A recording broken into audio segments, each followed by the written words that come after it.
Hi అండి.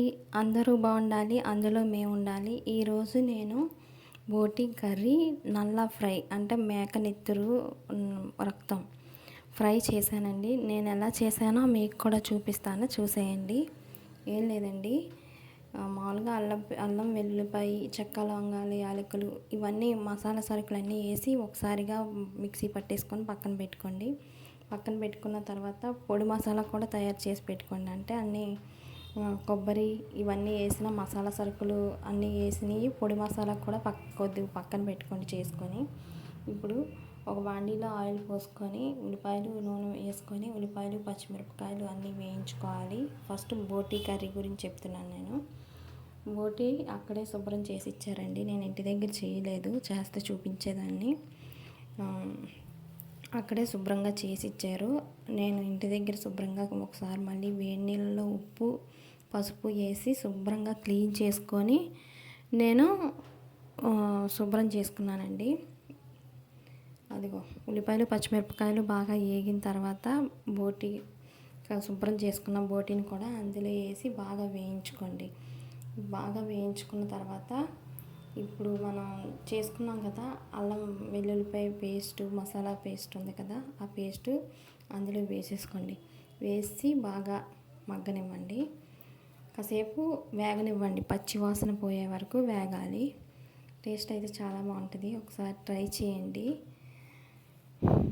దీని తర్వాత నల్ల అంటే మేక బ్లడ్ అండి. ఇప్పుడు వరకు నేను ఒకసారి కూడా చేయలేదు. కూర అది కాదండి, ఫ్రైయే చేశాను. నిజంగా పర్లేదు, బాగానే ఉంది.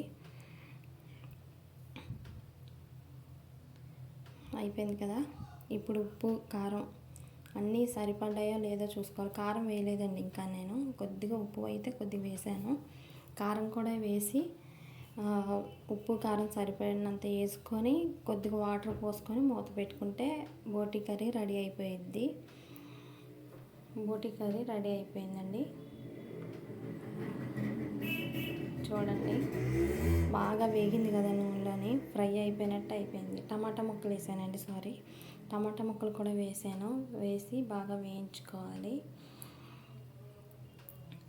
అవి టమాటాల్లో వాటర్ కూడా మొత్తం పోయి నూనె వచ్చే వరకు అవి కూడా కొద్దిగా వేయించుకున్నాను. బాగానే వేయించుకున్న తర్వాత ఇప్పుడు కారం వేసుకుంటానండి. కారం వేసుకొని కారం ఉప్పు ఎంతకాలం అంత తగినంత, కూరకు తగినంత వేసుకొని బాగా కలుపుకొని ఒక నిమిషం కొద్ది వాటర్ పోసుకొని మూత పెట్టేసుకుంటే బోటి కర్రీ రెడీ అయిపోయినట్టే. ఇంకా అంతేనండి. టేస్ట్ అయితే చాలా బాగుంది.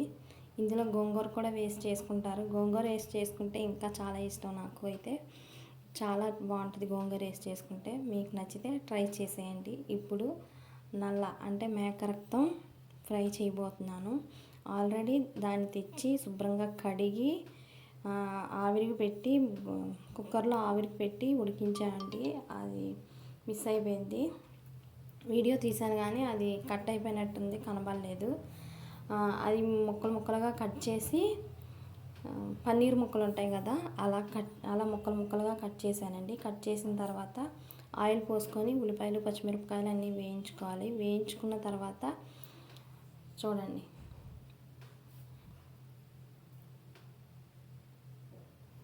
ఇవి బాగా వేగిపోవాలి. బాగా వేగిన తర్వాత మనం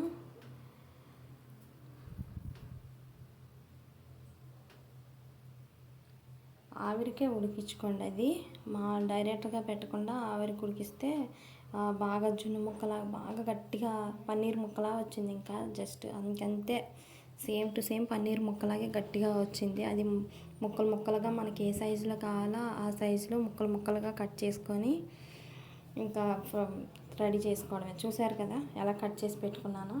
ఇదిగోండి, ఇవన్నీ అసలు తెచ్చినప్పుడే మీకు వీడియో తీసానండి, అది కనబడలేదు, పోయి.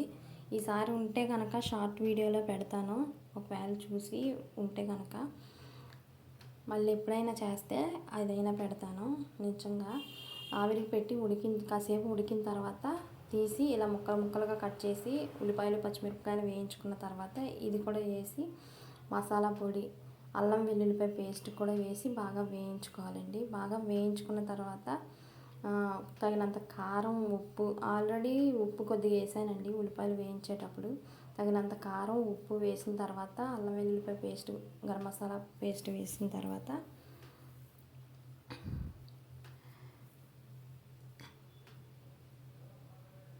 బాగా వేయించుకోండి కాసేపు. ఆవిరి పెట్టాం కదా మనం, ఇంకా ఏగనివ్వలేదు కదా ఇది. బాగా వేయించుకోండి. వేయించుకున్న తర్వాతే అప్పుడు వేసుకోండి. స్మెల్ అయితే బాగుంది. చికెన్ ఫ్రై లాగే ఉంది, సేమ్ టు సేమ్ అలాగే అనిపించింది నాకు. కాకపోతే అవి పన్నీర్ ముక్కల్లా ఉన్నాయి అంతే, జస్ట్ ఏం లేదు. బాగుంది టేస్ట్ అయితే. నేనైతే ఫస్ట్ టైం తిన్నాను. టేస్ట్ బాగానే ఉంది. ఇది మంచిది కూడా అంటండి, నాకు కూడా తెలియదు పెద్దగా. మంచిది అన్నారు, వీడియోలో చూసా, యూట్యూబ్ వీడియోలోనే చూశాను. ఇది కూడా మంచిది, తినచ్చు అని చెప్పారు. అల్లం వెల్లుల్లిపాయ పేస్ట్ కూడా వేసాను కదా. వేసిన తర్వాత ఇప్పుడు కాసేపు బాగా వేయించుకొని కారం, ఉప్పు ఎంత పట్టిద్దో అంత కూరకు ఫ్రైకి తగినంత వేసుకోండి. వేసుకున్న తర్వాత కాసేపు మస్తే పొడి మసాలా వేసి దించేసుకోవడమే. చూడండి ఇలా వచ్చింది లాస్ట్ అయితే.